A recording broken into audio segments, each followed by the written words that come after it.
Oh, okay. Hello, and welcome to the newest edition of the New Stack Makers podcast. This week we are live from the show floor at KubeCon plus CloudNativeCon Europe. We're in Barcelona this week, actually. And for this episode, we wanted to catch up with Alex Ellis, the creator and maintainer of OpenFaaS, and find out what's new with OpenFaaS and maybe chat a bit about what we're seeing in the serverless market. Hello, thanks for taking time to talk. Thanks, Joab. It's always a pleasure to be here, and looking forward to your questions. Excellent, excellent. And I have with me TNS publisher and founder Alex Williams to help with the questions. Hey, Joab. Hey, Alex, how are you? I'm good, thank you. Good. Yeah. All right, so we haven't really talked with you in a few years about OpenFaaS, how it's going. It's funny, you actually started it as a side project. You're working for, I think, a bank or something? I can't remember. Yeah, so I was working for ADP, which is one of the top, definitely the top 5 payroll companies in the US. And I was, like many of the developers that you're getting here, experimenting with technology. And one of those things that I got into was Docker, became a Docker captain, part of the influencers program. And from there, I just kept taking it further and further until things got out of hand, and I created a serverless framework. Excellent, excellent. And a popular serverless framework as well. Maybe how has OpenFaaS grown over the years? Yeah, so I mean, we've seen 400% growth in contributors over the last 12 months. And that's probably hitting just over 210 individuals now that have sat down and said, I want to be a part of this. I want to contribute and be part of something bigger. And those are merged PRs from them.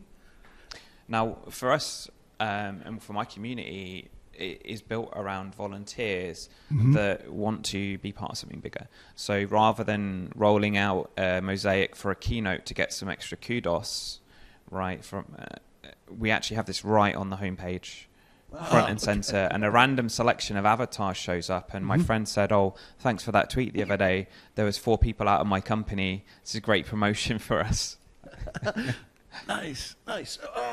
So, and the how you approach serverless was kind of groundbreaking too. It was kind of ahead of its time. I mean, before OpenFaaS, it was pretty much you had code, you gave it to Amazon, and it had to be in a certain language, it had to be packaged a certain way. And I believe you were among the first to say, no, put it in a container. Once you put it in a container, you can run anything. Yeah, and to some extent that was accidental. Coming from that developer background, I was somewhat of a polyglot, and I wanted a way of combining my passion of Docker with my passion of coding and architecture, and finding a way of combining the two. And it turned out Docker was really useful for that. Right. And that's possibly one of the things that caught us up with the proprietary serverless, was that you're really dealing with a SaaS product. And with a SaaS product, you have a certain SLA that you pay for, but also a number of restrictions that help them control the system. One of those is the language runtimes available, the packaging format, the regions that are available to you, and then the portability is not necessarily deliberately hard, but it's just they've got to run their business. Now, when you come at it from my angle as a technologist, I wanted to create something that was highly portable and brought the control back, and the Docker container lets us do that. Yeah. Nice, nice. So what? Now this is open source software. You can run behind the firewall. You can run it on your laptop. Basically, it offers you the ability to run code, any code or any executable, right? Right. So that's something that I think when I look back to when we spoke at the LA Summit 2017. You really picked up on that. It's like, oh, well, you could even run a CLI as a function. In my 2019 update at the Serverless Summit I co-organized with Google, I showed the dig binary becoming a function deployed to OpenFaaS and Knative at the same time, invoked through a cold start. And I think people are really taken back by that. But that's not the whole story. Right. Since then, working with customers like British Telecom BT, we've taken that and made it even higher performance. And now any binary or any HTTP server can be embedded in your function or microservice. And we've seen that with the landscape with projects like Knative coming out of Google, Right. where they've said, well, what if we just say we'll do serverless workloads, and if it's a function, that's fair game. Now, the way that I've been calling this is Serverless 2.0. Oh, okay. Huh. Now, the idea behind Serverless 2.0 is that you can run any code, whether a binary or a HTTP server, any way you like you said, your laptop, Right. on premises, on OpenShift, in the cloud. This common substrate here is Kubernetes, and the packaging format is one that lets us break free from those limitations, All right. but also even break free from the frameworks they're built for if we need. And that's a Docker image. Now, OpenFaaS uses port 8080 for HTTP and exposes a health check, and that's all that we need. Ah, nice. So I have a question. First of all, is this what you're doing now full time? What is it that you're up to now? Yeah, so I moved on from VMware in March, and now I'm working on OpenFaaS full time, driving the community forward, and spent a lot of time preparing the community to submit to this event. We had 6 talks accepted, which I'm really proud of, given how small we are. KubeCon, in KubeCon. Yeah, Okay. KubeCon, and I feel like really punching above our weight here. Wow, yeah. You know, I used to work with VMware, and for context, they had 32 talks accepted. Oh, really? And we're volunteer driven, and we had Right. 6. So I'm really Nice, proud of that. nice. I think the guys done a great job. And it shows that OpenFaaS is something that started as my brainchild, but became something that was much more inclusive and bigger Right. than me very, very quickly. When I was at Google Cloud, the Google Cloud Next event, they taught there. I went to this presentation by Oren Teich, who was talking about Google Cloud Run, and they had open sourced a Node.js function as a service, right? And they made Oren, you know, as you well know, came from Heroku, which was the leader of the PaaS movement back in the day. But the one problem that they always faced back in those times were those corner use cases. And for example, that custom binary that you really couldn't run on a platform as a service. And he made the point that what the function as a service provides, you know, in their flavor, it was this Node.js function as a service kind of capability, was you could essentially kind of wrap it. You can wrap that function and then run it in Google Cloud Run. And it seemed very striking to me on how important the container is in that, is in that flow, right? And Yeah. so how do you think of yourself and kind of among those peers? Because it reminded me a lot of what OpenFaaS capability provides. Yeah, I mean, it's always nice when you're the pioneer and you go first and you see others follow along. I can't claim complete credit for that, but I'm glad that it bears such a similarity to OpenFaaS, because I wrote a blog post: write your functions with OpenFaaS, whole toolchain, and run them for free on Cloud Run if you want. Huh. Now, that level of portability is something we never saw with Serverless 1.0, and that's why I've defined this landscape and manifesto of Serverless 2.0 that just happens to be the exact spec that Knative picked. And so we've got HTTP on port 8080, a Docker OCI image that's stateless and immutable. Right. Build it once, run it on OpenFaaS, run it on Cloud Run, or even on OpenFaaS Cloud, or Knative. So in my new landscape, and I'll publish a picture of this, we have our build templates. This is how you go from a source code that you've written as a developer, whether it's got a Docker file or not, or it's a binary, into a Docker image. Now I'll show you here OpenFaaS build packs from CNCF and Azure Functions. They all do this. From there, we then go and find a serving platform that serves our needs. OpenFaaS or Knative are the 2 main options there for a Docker image. Right. Now, we saw that original landscape got so saturated with 60-odd projects, but these are the ones that focus on a Docker image, and I think we're going to see them grow and lead. From there, you then need to run them on some infra, and we want this on any cloud, whether it's private, public, or mixed. That's Kubernetes or OpenShift. Now, on the right-hand side, we've got all the optional bits that may add value, but not for everyone. So we've got eventing. We've got OpenFaaS Knative eventing and Kada that came out more recently.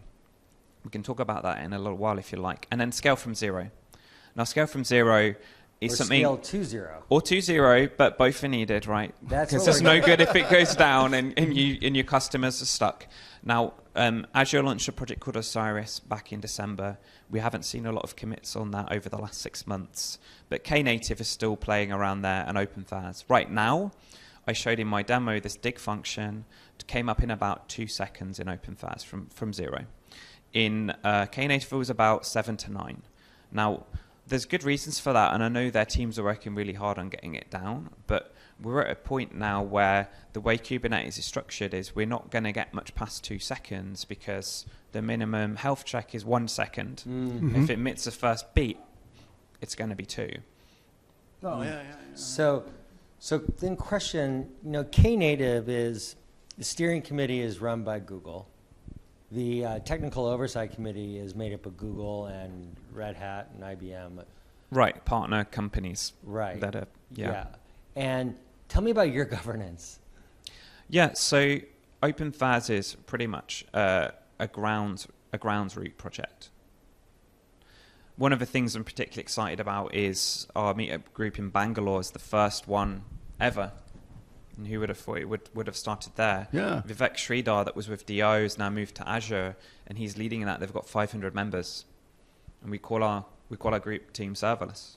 Within the community, the way it's structured is, as you know, I'm the project lead. I'm the one where if something hits the fan, it's on me, right? It's on you, yeah. But I always have my core contributors, a group of 5 other developers, senior developers from small and large companies who have a bit of skin in the game, and if there's a bug in the operator, which we had a few months ago, they'll be the ones who are feeling stressed on the weekend fixing it. And they'll come together. At this event, we had, I think, 4 of them. And we met this morning for a face-to-face, invited all end users, customers, and anyone who wanted to come. And we had about 20 people in a semicircle, and we could barely hear each other. There was that many people. And that's what I love about this, is that developers identify with it and they feel like they can be a part of it. And there's not too much structure to stop them being really influential. A kind of meritocracy, if you like. If you give of your time, if you commit yourself to the project, more than willing with open arms to bring you up and bring you in, get an ear for you and have you influence the direction. So how do you choose maintainers, or do you have maintainers? Are they project managers? We've got the core group. Now, everyone in OpenFaaS is a volunteer, including myself. Right? None of us are payrolled by Google or Red Hat or IBM. We're not on $500K a year to do this. So it's a very different proposition. So you're still at the stage of a project where you understand all the components. So, I lean on the core group, and I created that group because I wanted to be able to delegate and grow, and they are the leadership of OpenFaaS, and with me kind of supporting and serving them. So Richard Gee, for instance, is one of the most early contributors. He originally wrote a lot of the code in a CLI, and now he's with the government in the UK, but I can't say what part. Right. He contributes on a regular basis, but I think the pace of the project increased so much. A lot of technical people came in, and now he has more of an oversight and ownership on the CLI. And he will help drive, and if he pushes back, I'm going to listen to him. If he says, look, we need this, then we'll prioritize it, and we may meet together, and we have our regular core contributor calls. We're saying, like, what should we be doing? How should we be responding to Knative? Google's done this. What does it mean for us? And also they go on and write blogs and speak. Perfect. Last time we spoke, the project's a lot more fresh, and you've gotten a lot of users, including corporate users. Yeah. How would you characterize the use? What are people using OpenFaaS for? So this is something that if you're an open source maintainer or contributor and you're listening, just I want you to take something away. It is really hard work, and eventually it may pay off, but there's so much momentum to get that flywheel going that once it starts, you're going to see the effect of it later down the line. And that's what's happened with OpenFaaS. Alexis Richardson said to me, look, if you're considering donating OpenFaaS to the CNCF, if you're considering building a company and getting funding, you need your case studies. You need to start defining them. And so we now have 40 end-user companies that have gone through the process of having official written permission to get the company logo listed, and that's actually pretty hard. That is very hard. Now, that's only a fraction of the actual users. 500 people joined Slack over the last 2 months, and most of them checked the box to say we use OpenFaaS at work. We've got companies like NVIDIA there that are doing testing and POCs. But tell you one chap, Chris Thorpe, arrived, and he said, look, OpenFaaS has become a keystone of our new development pipeline.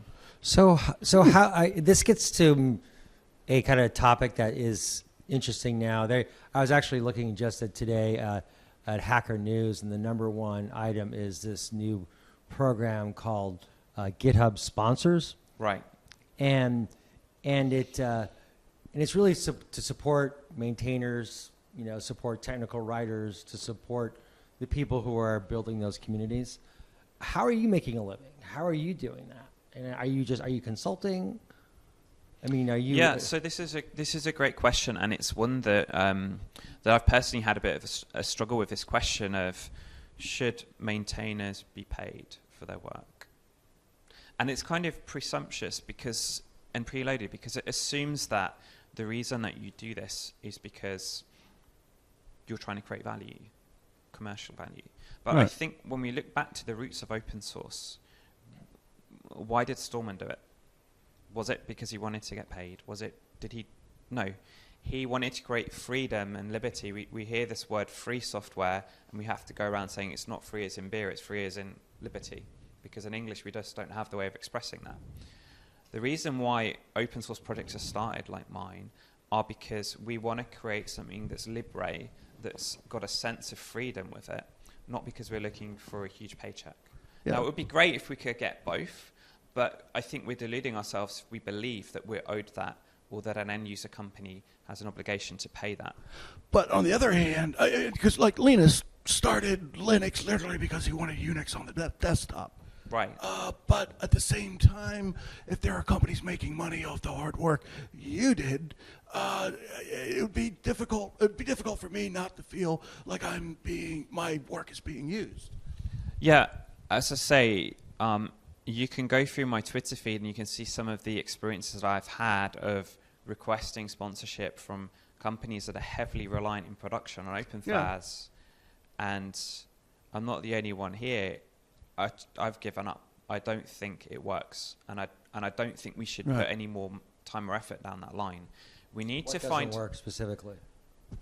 Corporate sponsoring projects they use. I think is a failed model. Now, let me give you a few examples. Okay. Right, Patreon's a way where individuals can give you $5 a month. By the time that's been through your income tax, processing fees, and one thing and another. No, I very much appreciate the support of Patreon and my backers. But don't get me wrong. I want that because of the support. The financial effect of it is, I'm not even going to get a quarter of that flipping burgers at McDonald's compared to what I get through Patreon. Right. Open Collective, I think I got $15. Community Bridge has launched, and Dan Cohn has told me, we're going to do a full launch in 3 months. So bear with us. It may help you. I hope it really does. GitHub is now trying to launch another thing, but they're all based on the same model like Open Collective, which is if we create a way of making your expenses transparent, people will just give you money. And I don't think that's the case. I've not seen it work other than for one project, Vue.js. Now, that was my personal journey and frustration, but it's not stopped me from creating a project that has absolutely huge traction and growth and is solving real problems for developers.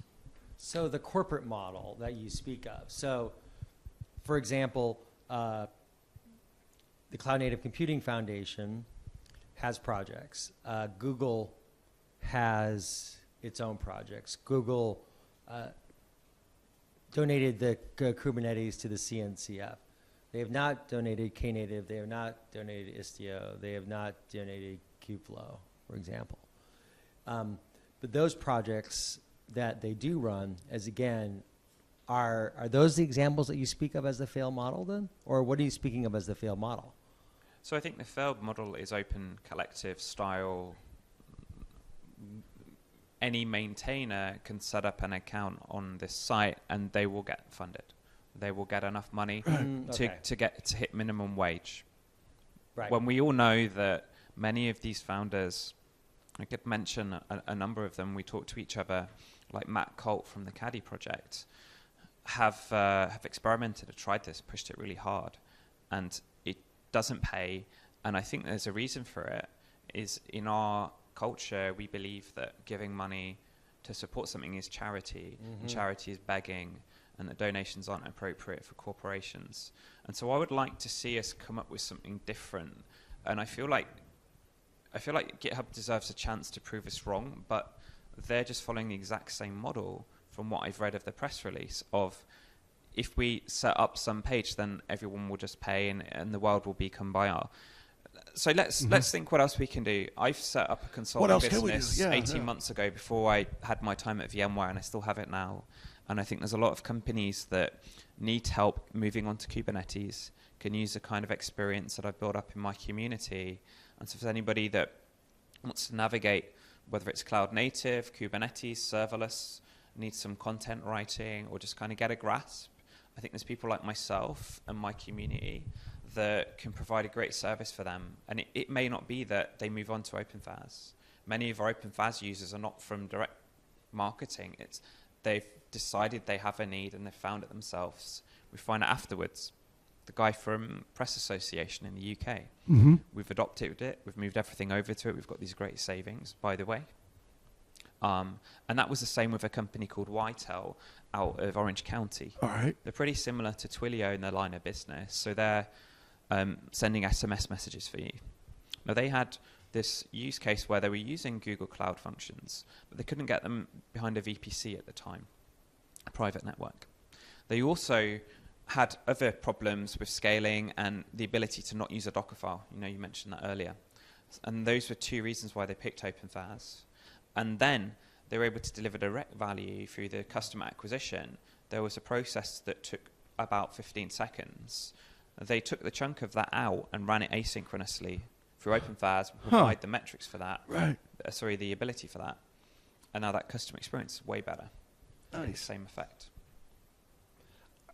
So what's your view on the models that we're seeing from like the corporations that are, because I may have misunderstood what you were saying before, because I thought you were talking about the corporate models were not as effective as they could be. No, I mean, if you're a corporation and you have a baby and you funding a whole team on it, fair enough. That definitely works really well. For grassroots communities and for thriving projects like this, I'm not really sure that we're gonna convince end users or anybody to pay money for that. There needs to be something that they're getting back in return. To get something back in return, there needs to be a force of paid employees that are going to provide that service. So support, if you look at Ranch's business model, perhaps Red Hat, they provide commercial support. And that's what people pay for. Nobody, I may be wrong, but nobody sponsors Red Hat because they're using the software and they want it to continue thriving. Right, and that's what this giving. Right, that's what CrowdGriffin says, is that's the model. Well, I've not seen it successful for any project other than Vue.js. Evan, I'd love to speak to him if he's listening. He can tell me his secrets. But he's got so much through crowdfunding that he's hired other people to help build the open source project. And that's a hugely popular project. Right. I mean, it's a different ballgame. I mean, even Kubernetes isn't as popular as Vue. Yeah. And there's also not a lot of direct support for it either. So you have to support him. So some of the things that I've been doing is defining this ecosystem a bit more and seeing where we can play with Knative, work around the rough edges. And now in the CLI, I published, it took me about 20 minutes to write it, a way of taking our stack file, taking our functions and deploying them straight to Knative for people that are going that way. Now, OpenFaaS, remember, there's the build, the serve, the eventing. Well, they can get the entire build stack. They can get the management from OpenFaaS Cloud. And we get to kind of play together and see what that would feel like. What do you guys think about these two projects that merged, the two communities? I was listening to John Ferrier talk about this morning. Yeah, it's interesting. Tracing consensus. Yeah, it was Open Census and Open Tracing, and they're combined into Open Telemetry. And when I did an interview with the guys, I was surprised that they just said up front this would be easier for users, because instead of, do we need a tracing component and do we need other telemetry in addition? No, they thought consciously, all right, we're going to make things simpler for end users, because people were actually getting held up on that. They were like, I don't know whether to use Open Census or Open Tracing. I was going to push off that decision.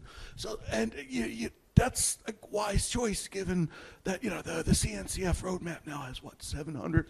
Right. How's a mid-sized business going to kind of sort through all that? So, from a perspective of getting cloud native adopted by more people is a good idea. Yeah, I mean, I was there, and I remember asking Docker, is Swarm still a thing? Am I spinning my wheels supporting Swarm and Kubernetes in OpenFaaS? And obviously you're never going to get an answer. Yeah. But I think we kind of worked it out, and now it's full steam ahead, and has been for sort of 18 months on Kubernetes or more. What we got, though, was we got an interface, which was a Kubernetes API. Service Mesh was in a similar position. Should we support, one of my contributors, Stefan, he's got a project called Flagger for continuous delivery. He's had to build support for App Mesh, Istio. He's building it for Linkerd. Then Microsoft announced SMI, and if they'd done that 18 months ago, he would have been like, I'll tell you what, I'll just do it for one thing, and then you implement the interface. Now, with serverless, I believe that's the Docker image. And Cloud Run, OpenFaaS Cloud, and other platforms have proven that to be true. So just as we've seen consolidation around metrics, SMI that's coming, I believe serverless, we were all going in the wrong direction. We thought it was going to be the function signature, and we couldn't get anywhere in the working group. There's still an agenda item vaguely in there. I don't think we'll ever get people to agree. Like, well, this is what defines a function, and they can run anywhere. Yeah. I think it's traffic on port 8080, but look, there's more than just that. Within OpenFaaS, some of the stuff we've added this year is authentication by default, always on. Right. Non-root for all of our core components, but also for your user functions. OpenShift enforces these kinds of things anyway, but in the Kubernetes community, you'll find there's sometimes a bit more lax, a bit more free. A read-only file system, so that your code can't be changed, but neither can your dependencies or your OS. It's very important, right, to have an immutable file system. And then within OpenFaaS Cloud, we've added support for sealed secrets from Bitnami. Weaveworks uses this as well, and it means you can put effectively a plain text file in your Git repo, and it gets decrypted. It's encrypted, gets decrypted, added to your function at deploy time. Oh, nice. And then the dashboard now integrates with GitLab and GitHub through Auth2. And we're looking at potentially adding Azure DevOps pipelines as another option. So what are you looking at going forward? What are some of the things that are on your horizon? Yeah, so the immediate horizon is we're kind of engaging with the Knative community, particularly started having some more productive conversations with Red Hat. We're looking at enabling more enterprise use cases around multiple namespaces, proper isolations, checks and balances, potentially adding OAuth 2 to our REST API so that you can integrate with your SSO or on-premise key cloak. And then there's some unsolved problems, like that scale to zero time is still too long. We've got some really nice workarounds for it, but I think as a community there's more to do. But think about Kubernetes. Okay, you scheduled your function, but now you have a node pool where it's a spot instance and it may go away in 24 hours. You only want to run your functions there. Kubernetes has taints, tolerations, affinity, and anti-affinity rules. Super complicated. And nobody's really done a good job of abstracting that. And I think that's one of the things we need to look at is how do we abstract that enough that an OpenFaaS user would be able to define something, have it translate to full Kubernetes primitives, and still enjoy that simple experience. Yeah, go ahead. Oh, no, go ahead. I just was, thinking about, how this community is, developing, right? And when you think about these multiple different types of projects and how they're becoming somewhat, interdependent to some extent. And I think about the security story. I'm curious what your take is on the Docker hack and the software and the security in the software supply chain. Is it something that's on your mind? Or do you think Docker handled it well? Do you think it's a shared responsibility? And I would think that's obvious it is, but what's your take now? Because it seems like this is looming out there, these issues around the software supply chain security, especially as these environments become, the attack surfaces become much larger. I think it's something that increasingly I've thought even more and more about. And one of the reasons is that I started to offer a multi-user, not hard multi-tenant, but soft multi-user environment built on Kubernetes for the community to use, called the community cluster. And as I invite more and more people, becoming more and more interested in every kind of security element of Kubernetes. I have a lot of friends at Docker. They've been very good to me over the years, and I think at every point there's a risk that some software or SaaS system could be compromised. If you're looking at a customer like BT, they run their own on-premises Harbor instance. They have a more limited surface area. We've seen many of these supply chains, like even NPM and the old left pad problem, right? I'm not sure that we'll ever move away from that. But what we need to do is we need to be fast to respond and aware that security can't be left until afterwards. I think of startups like Control Plane in the UK that have built a new tool called KubeSec. We've got OPA as well that can be installed in your Kubernetes cluster, Open Policy Agent. Now the two tools there are designed to help you check that your deployments are set up right to do some enforcement. But there's a whole tool chain there. There's a big opportunity. And I think as we look at crossing the chasm to this new set of Fortune 500 users, it's on us. It's not on them to get it right. And so I think there's a great burden, and we need perhaps more focus on that and to be more excited about it, because when things go wrong, they go really wrong. So I'm now open for consultancy, and I know that at KubeCon this year, I've really noticed a lot of small agile startups that are taking advantage of that and helping companies out. Interesting. Nice. Oh, we should wrap it up pretty shortly. Any final thoughts? Anything we should also know about OpenFaaS or serverless in general? Yeah, so I still, when Knative was launched, I was starting to get asked, so what about Knative? Yeah. And so, look, what I would say is when you sum it up, OpenFaaS gives you all the benefits of serverless on Kubernetes, eventing, scale to zero, easy packaging, and a great user experience. But it's lightweight, easy to use, very simple to operate. It's trusted in production. We have over 40 end-user companies on the homepage. OpenShift is fair game, ARM 64-bit, even Knative now. And it's all been built by this organic community of volunteers. Right. That don't have an agenda and aren't paid by a vendor. And I think it represents a really exciting way of doing open source. Congratulations. Excellent. Alex. Yeah. Thanks for joining us on the podcast. Thank you. It was great to talk to you again. Thanks, Excellent. And that will wrap up this episode of the New Stack Makers.